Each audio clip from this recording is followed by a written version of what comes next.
Do you think there's a lot of people who don't want you there, and there's some type of deep state forces that want to make sure you don't stay there? They've come after me from day one, just like they've come after President Trump. So after we did our first segment about all of the Hegseth controversy, we got a lot of people who seemed to want us to take a closer look. They said our reporting had been debunked, so we looked at it more closely, to which we say, you keep using that word. I don't think it means what you think it means.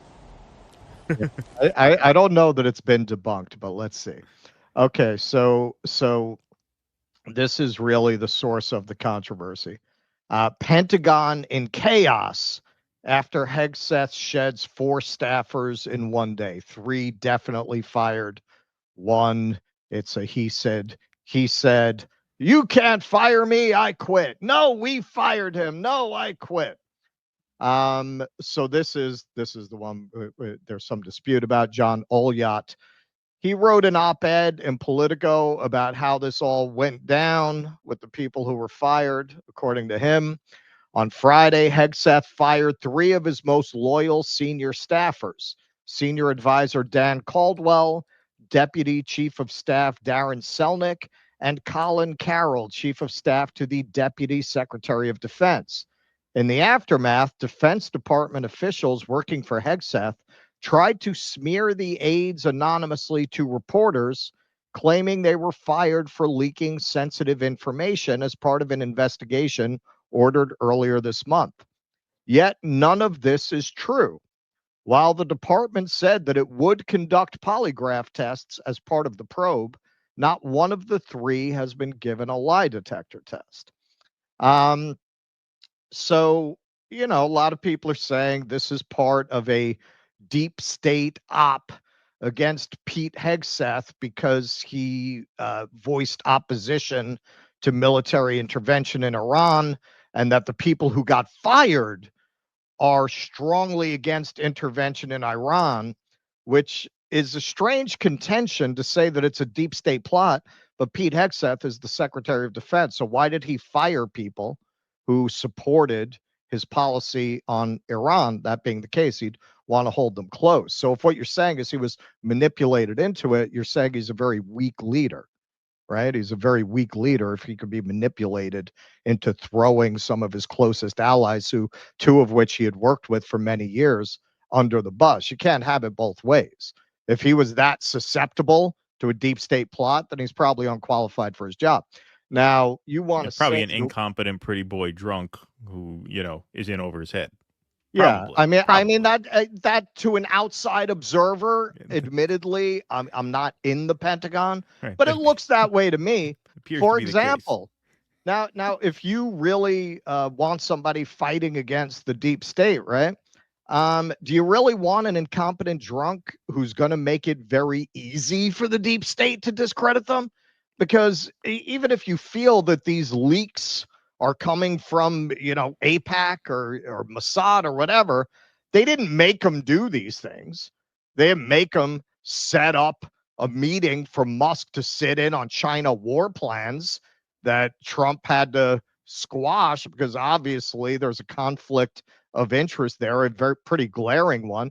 He didn't make him share attack plans, war plans, in spite of the semantic games they want to play. Anybody who reads that chain, those are clearly war plans describing where they're going to hit, when they're going to hit, what weapon systems. I think most reasonable people would call those war plans. And if you were I did it, there'd be no debate about whether that was actually classified. We'd be going to jail for 25 years if any of us did what he did. According to Hegseth himself, he was very critical of Clinton's handling of classified information, and Biden's too. He thought Biden should be prosecuted for having classified information in his garage. So by his own standards, he should be in prison right now, much less defense secretary. So nobody made him. It's not disputed. They're not disputing that this happened. It definitely happened. So they want to make the conversation about the leak, who leaked it, rather than that there was something to leak. Now, the argument that leakers are disgruntled employees, former employees and present employees who don't agree with policy. I mean, that's probably generally true, except for when leakers are manipulating the press, like Cheney with WMDs, leaking that to the New York Times. So, I mean, that's neither here nor there. Is the leak true? Clearly, this is true. They're not denying it. Okay, so nobody made him do this. Nobody made him bring his former Fox News anchor host wife with no security clearance to go sit in on sensitive meetings with foreign military officials. Nobody made him do that. Is that the deep state? Deep state made him share those war plans with his brother and again his wife. Did the deep state make him do this? So even if this is all a plot to discredit him, he's making himself eminently discreditable. Nobody made him an incompetent drunk. He did that all by himself. If you really care about these issues, you should probably want somebody with similar militant views on not intervening in Iran, although he is a Zionist maniac as well. Yes. But you should probably want somebody who's not an incompetent drunk who's going to do these things and make it so easy for the deep state to undermine and discredit them, even if that is what's happening.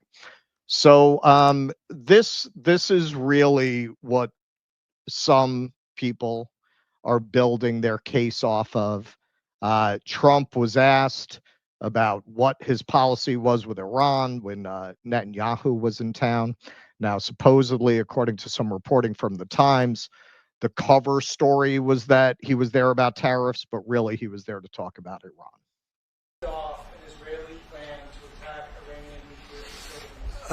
I wouldn't say waved off. I'm not in a rush to do it because I think that Iran has a chance to have a great country and to live happily without death.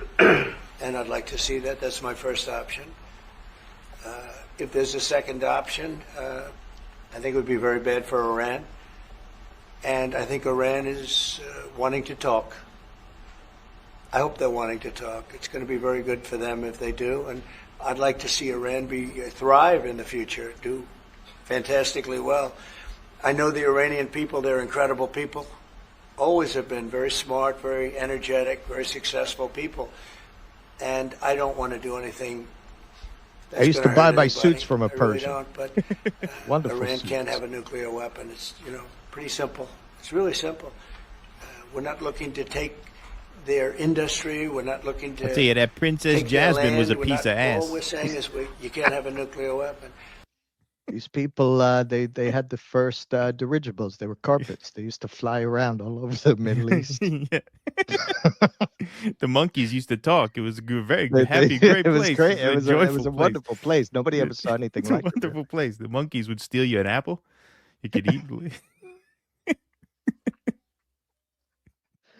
it. So, okay. So the theory, this should sound very familiar. If it's the Pompeo, it's Bolton. The guy's a strong leader, but he's being undermined all the time by his own choices somehow. The fact that he's not hesitant to fire people. How many attorney generals did he go through last time? I think it was like 2.5, right? Because wasn't there an acting attorney general at the end? Yeah, something like that. Yeah, the secretaries of state was revolving doors. So, if these people are undermining his policy, you should just fire them, right? I thought he's this strong leader, right? Okay, so this time Mike Waltz is playing that role. And this is what I'm talking about. So this New York Times article seems to be what a lot of people are basing their evidence on, that all of this is a deep state op against Pete Hegseth, possibly engineered by Mike Waltz. Mike Waltz is the enemy. So this is a very selective reading of this article. So Trump waved off Israeli strike after divisions emerged in his administration. So as we were talking about in the last segment, according to this article, the Israelis were trying to get the Americans to come in on a joint operation where their commandos would go in and take out the nuclear facilities while America provides air support and defense over Israeli airspace. And there was some division in the administration, and Trump basically told him no. But this is really the thing that is generating this theory. In a meeting this month, one of several discussions about the Israeli plan, Tulsi Gabbard, the director of national intelligence, presented a new intelligence assessment that said the buildup of American weaponry could potentially spark a wider conflict with Iran that the United States did not want. A range of officials echoed Ms. Gabbard's concerns in the various meetings. Susie Wiles, the White House Chief of Staff, Defense Secretary Pete Hegseth, and Vice President J.D. Vance all voiced doubts about the attack. Even Mr. Waltz, frequently one of the most hawkish voices on Iran, was skeptical that Israel's plan could succeed without substantial American assistance. Now, do you see what I mean? Because I watch some of our peers in the space, some of whom we like and respect and have done good work in other places. But the reporting that I've seen that people brought to our attention, oh, this has been debunked, was very sloppy and very selective. And that's the best interpretation I could give to it. Never mentioned that. Never mentioned that in the same article being used as evidence, they cite Mr. Waltz as somebody who was actually against this strike. Now it says he's hawkish on Iran, but if this is all about getting these guys out of the way to attack Iran, shouldn't you inform people if you're going to try to make this case that, well, also in the article it says Waltz was also against this strike, but they didn't mention that. Well, because they need a rotating villain. Just like the Democrats need rotating villains in the House. You know, there's always got to be some mole in the operation. There's somebody, some saboteur buried deep within the cabinet that's fucking it all up when the people we like are really doing the best they can. Trump wants a big, beautiful, great America, and they're ruining it. Right. They're ruining it. So Dan Caldwell went on Tucker. He issued a joint statement. The three were fired, Caldwell, Colin Carroll, Darren Selnick, that they hadn't leaked any classified information as they were accused. So this is another case where people were extremely selective because they cited the Caldwell. As you will see, he does say he thinks that his position on non-intervention in Iran is a factor. He doesn't even say that's why they pushed him out. He says he thinks that was a factor. And the overall interview is interesting. I would recommend it. He talks about how veterans of his generation who were in Iraq and are in Afghanistan, they tend to be very skeptical, like Tulsi Gabbard, of these Middle Eastern interventions because of the experiences they had, because of the horrific toll it took on their fellow soldiers. He talks a lot about the rate of self-deletion among veterans of those wars. It's just, horrible and tragic. But something that they did not tell you in the reports that I saw that a lot of people are basing their assumptions on, he actually says that the other ones who got fired, they hold their views so close, he doesn't know what they are. That's pretty weird that they got fired for being against Iran when a guy who worked with them very closely, one of them for many years, Selnick, he had known him for years, doesn't even know what their politics are. So let's take a look at that. Darren Selnick, he doesn't sound like he is engaged in like the policy fights, or he's like some crazy ideologue. So before I talk about Colin, Colin has not transitioned as far as I know. But I don't actually know what Darren Selnick and Colin Carroll think about Iran. Darren Selnick could be a secret 12er Shia for all I know. Colin Carroll could want to, nuke Iran until the sand glows.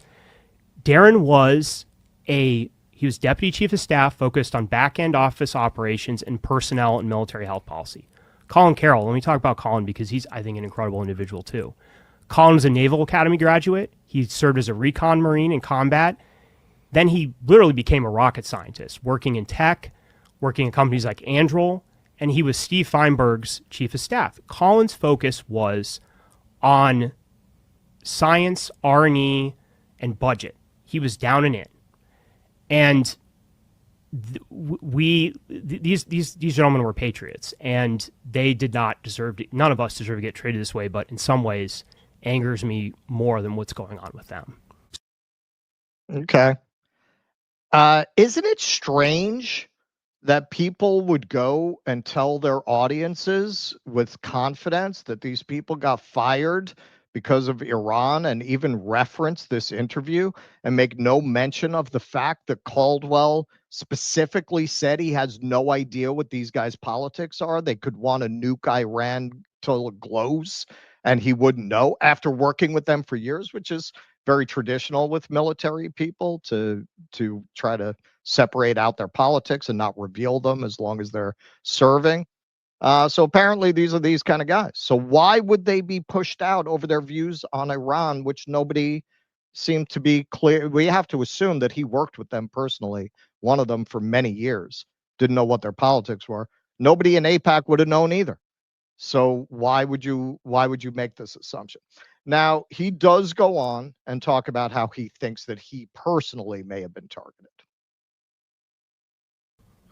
It's very obvious to me, having far fewer details than you have, that you're one of the people who is perceived to be standing in the way of a regime change war in Iran, and that was kind of your crime. That seems obvious to me. I think it's complicated. There's other layers to this, but based on what has been happening since then, I think that is a factor. Is that I think, and it is being weaponized against me, is I think that they want to also go after, and I think that I can't say this with certainty, but just speculating, that had somebody in the White House not said, okay, we need to put a stop to this, there probably been more people treated the same way that Colin, Darren Selnick, and myself were treated. Okay, so hey, I watched that whole interview. Seems like a very creditable, moral guy, but he's just offering an opinion about why he thinks he got pushed out, which frankly doesn't accord with his other statement that he doesn't know what the politics are of the other two who got fired. Now, the original reporting on this, and there's been more reporting on it, looks like this was what we originally said it was, a bureaucratic infight. The ladies were doing a little cat fight there in the Pentagon. We'll see a little more of that. And again, I'm not disparaging him. I'm really more critical of people who took this and gave a very distorted representation of this information to their listeners and to their viewers. You have a guy speculated it might have been Iran, and frankly, it doesn't really add up given that he's saying the other two were not known for their views on Iran. At that point, the reporting that this was a big bureaucratic infighting in a very incompetently run Pentagon sounds more on the mark. Now, Hegseth took a cold shower, had a little hair of the war dog that bit him, pulled himself together to make an appearance on Fox News, where, to his credit, Kilmeade actually asked him about his personal relationship and the fact that these guys didn't get any polygraph tests or any real due process, so to speak. Mr. Secretary, did you find this out, or did they come to you? Because I know you know these guys. Like these are the guys you picked, especially Caldwell, and they worked for you for your previous job before you got over to Fox. And they said that they have not been asked to their phones. They weren't asked about communications. They didn't go through. They didn't take a polygraph. So why would they be let go and not be investigated? Well, Brian, when there were a series of serious leaks at the Pentagon, which there were, Panama Canal plans, Elon Musk's visit, you name it, any number of things, and there's 4, 5, 6, 7 things. We said enough is enough. We're gonna launch a leak investigation, which we did, which was then handed over to OSI, which is the special investigators here at DOD. Right. Through that investigation, information was surfaced, which created a responsibility to take action. That's how it works when you when you actually investigate leaks, Brian. So it's easy to say, oh, we asked everybody and everybody said they're good. Or you can take it seriously. and say, we don't think leaks are okay at this department, so we're going to investigate. And when we investigate, we'll take it anywhere it leads. And unfortunately, Brian, to your point, and again, if one or two of these guys is exonerated after an investigation, great. That's what investigations are for. But we took it seriously. It led to some unfortunate places, people I have known for quite some time, but it's not my job to protect them. It's my job to protect national security, the President of the United States, and let the investigation go where it is. So when that evidence is gathered sufficiently, and this has all happened very quickly, it will be handed over to DOJ, and those people will be prosecuted if necessary. The leakers know who they are, and we know over time the truth will be told, and we stand firm behind that. Leaking is not okay in national security policy, and we will stand behind that every day of the week. It looks like Carol and Selnick intend to sue for wrongful termination. And again, they didn't ask to take a polygraph test. Do you know Joe Casper? Is he still your chief of staff? Is he leaving? Oh, Joe's a great guy. He's a great American. He has done a fantastic job for us at the Defense Department, securing the southwest border, getting a beachhead here at the Pentagon. He's staying with us, going to be in a slightly different role, but he's not going anywhere, certainly not fired. You make changes over time, and we're grateful for everything Joe's done. So you think there's a lot of people who don't want you there, and there's some type of deep state forces that want to make sure you don't stay there? They've come after me from day one, just like they've come after President Trump. I mean, I've gotten a fraction of what President Trump got in that first term. What he's endured is superhuman. It's not hard for me to do this job. I know exactly why I'm here. To bring warfighting and the warfighting ethos back to the Pentagon, to rip out the insidious ideologies and not compromise and not back down, to bring in new press voices into the Pentagon, which we've done. I'm here to keep the trans and the fat people out. That's what I'm here to do, and I know how to do that. God damn it! Yeah. I'm a culture to warrior. reestablish standards and accountability, to not tolerate leakers, to 100% operational control of our border, to get rid of trans lunacy in the military. You saw it coming. Here's the thing. You knew where he was People come going to with Washington, and they just play no the game. more Heather has and two it's, punch mommies their around ticket this bitch. and get along to go along, and start doing Meet the Press and go into the Council on Foreign Relations and spending time with all the new cocktail sipping crowd. That's not why I'm here. I'm here because President Trump asked me I to drink bring alone. warfighting back to the Pentagon every single day. That is our focus. And if people don't like it, they can come after me. No worries. I'm standing right here. I am a solo day drinker. I have my bourbon in the back. I don't go to the cocktail parties for my drinks. They need me to keep the trans insanity out. Yeah, that's right. Yeah, I mean, it's clearly a case of if there wasn't a deep state, they'd have to invent one to deflect. Now, taking all that as a whole, now you can believe that Dan Caldwell and the others who were fired are brave, anti-interventionist, deep state victims. Or you can believe that Pete Hegseth is a heroic fighter against the deep state. You can't believe both.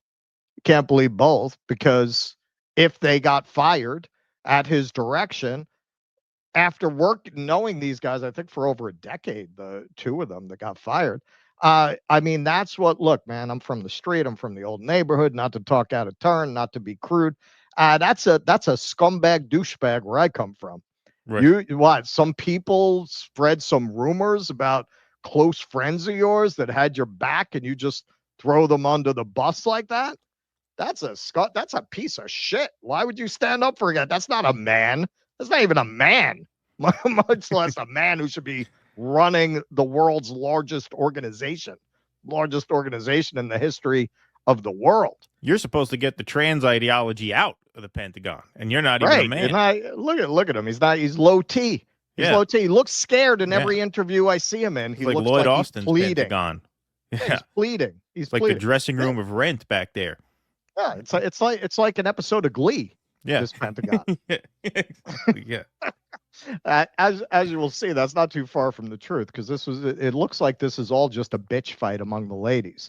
But yeah, like how do you argue both of those things, right? Like if you believe these guys, then you should want Hegseth out. You should be maligning Hegseth. What a scumbag. He threw these brave anti-interventionists under the bus. Like, you can't argue Hegseth is an anti-interventionist, and that's why the deep state is after him, but he fired these He fired him. guys. Right. He's the one who fired him, and he's going on Fox and further dragging their names through the mud. So if you find what they say creditable, then you should be attacking Pete Hegseth, right? Pete Hegseth fired them. Right. Well, they tried to blame Waltz. That was the thing. Waltz is the Pompeo. He's the John Bolton. He's the fall guy. Right. There's always somebody. And again, if he's such a weak leader, why would you want him? I mean, the deep state, right? It's a big, imposing force. You want a fucking weak-kneed drunk who has to fall back on the transes when you corner him? Come on, man. Wow. Now, Drop Site News put this out. I know we have our issues with Ryan Grimm, and I probably would not take this article too seriously, except that he got some of the key figures on the record. He got them to text and email and interview. So it looks like, at least according to their point of view, or what they want to put out there, it's pretty accurate. So on the night of April 3rd, Colin Carroll got a simple phone call that set off a chain of events leading to the roiling internal meltdown among top Pentagon staff that is now threatening to topple Defense Secretary Pete Hegseth. Carroll, who was chief of staff to the Deputy Defense Secretary, answered because he knew the number. It was Politico reporter Daniel Lippman, who just weeks earlier had penned a story taking Carroll apart as a bad boss who'd been fired in 2021 during the Biden administration.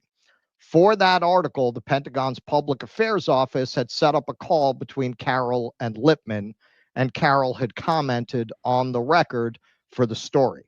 When Carroll answered, he asked Lippman if he was calling to apologize. Lippman was not. He had a new lead to ask about. He had heard that Pentagon Chief of Staff Joe Casper was facing an investigation by the Inspector General and wanted to know if Carroll could confirm. Carroll told him he knew nothing about it and ended the call. Now, this article has quotes from both Carroll and Casper, and what it degenerates into is a bitch fight. Basically, according to Casper, rumors were started that he was a drug user, and he offered Drop Site News to test him for 45 days to prove he's not a drug user. And Carroll reported to Dan Caldwell, that he had gotten this email from a reporter, and he was told to go to the spokesperson for the Pentagon with it and tell him about it. And apparently, and this is what happens when you have incompetent leadership, combined with a ginning up paranoia about leaks. Everybody's reporting on everybody. So according to this article, Carroll did as he was told. He sent the email, and then that email was used as evidence that he's leaking and trying to manipulate to create an inspector general report. And yeah, it just degenerated into a bitch fight.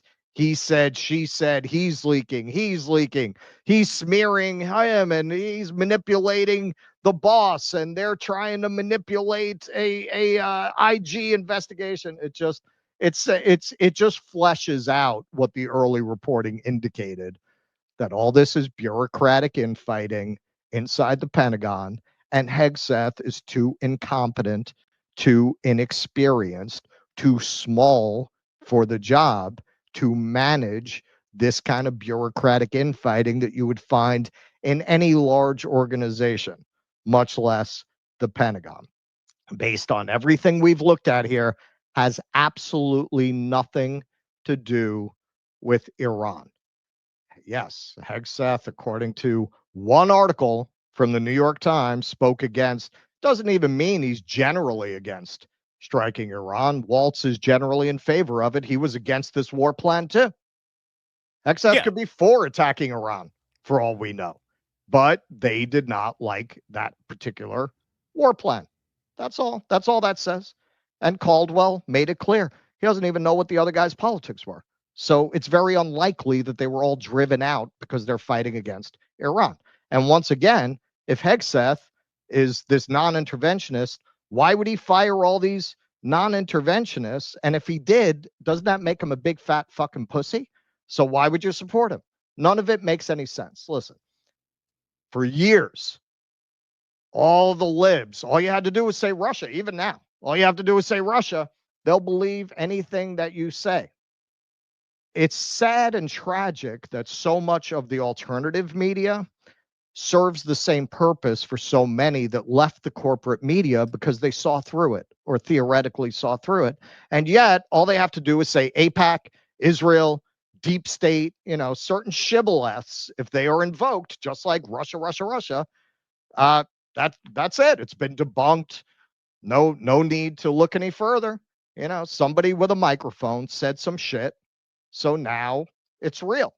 That is part of what's very dangerous about this moment, because you do have these institutions have completely discredited themselves with things like Russiagate, with things like the lab leak theory.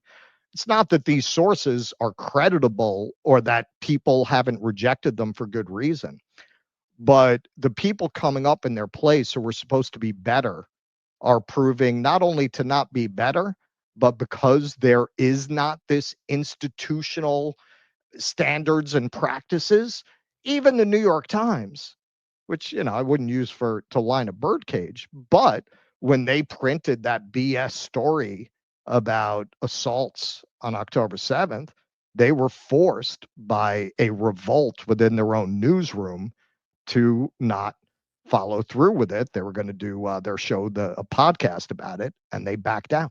There are no standards like that at a lot of the alternative media. So in many respects, you've kind of replaced something that was bad in many ways with something that's arguably as bad, if not worse. Well, in a lot of indie media, you don't have not all of indie media, but in a lot of it, you don't have the resources to go out and do fact finding. So when you say that something is debunked, what that really means in this case is that, no, we've gotten the cope from that already. Oh, no. Somebody put out the signal. Right. Here's the cope that you have to say. Here's what you have to convince yourself is the real truth behind this story. Why? I think they're very protective of Hegseth for the same reason that they were protective of Matt Gaetz until they couldn't be, because behind Matt Gaetz was Pam Bondi, who is by far the least popular of the Trump cabinet members because she's fucking them on the Epstein stuff. And so they're really upset that they didn't get the maverick renegade Matt Gaetz, because look who's waiting in the wings behind Matt Gaetz. Well, they Same got thing Patel. here. Where are all afraid. these FBI people getting arrested? Well, sure. Well, yes, he was their first choice. But I'm saying in Hegseth's case, they have created an image of him in their mind based on what? I don't know. The guy is a fanatical Zionist. The guy was a major Ukraine hawk until he wasn't. I mean, the guy, he's just a bimbo who reads off a prompter. He's what is he? I mean, I don't understand it. But for whatever reason, they have it in their mind that he is an anti-deep state warrior and a white knight, and that if he falls, he's going to be replaced by a swamp creature. And so even though he fired these people, it was under the direction of Mike Waltz, who, according to the very article that was quoted in a lot of these segments, is not in this particular moment even as hawkish on Iran as they say he is. They didn't quote that part, though. Right. Well, because word from the boss is he's trying to wiggle out of it. That was our first segment of the day, is that they're trying to figure out some way where they can claim victory to keep the Israelis happy without going to war with Iran. So yeah, I mean, the whole debunking of this was just narrative management and cope based on nothing, based on no information. There was no information to suggest that there was a coup against Pete Hegseth. Why would there be? Why would there be? The man just reads words off a prompter for a living. That's what he did until he got here.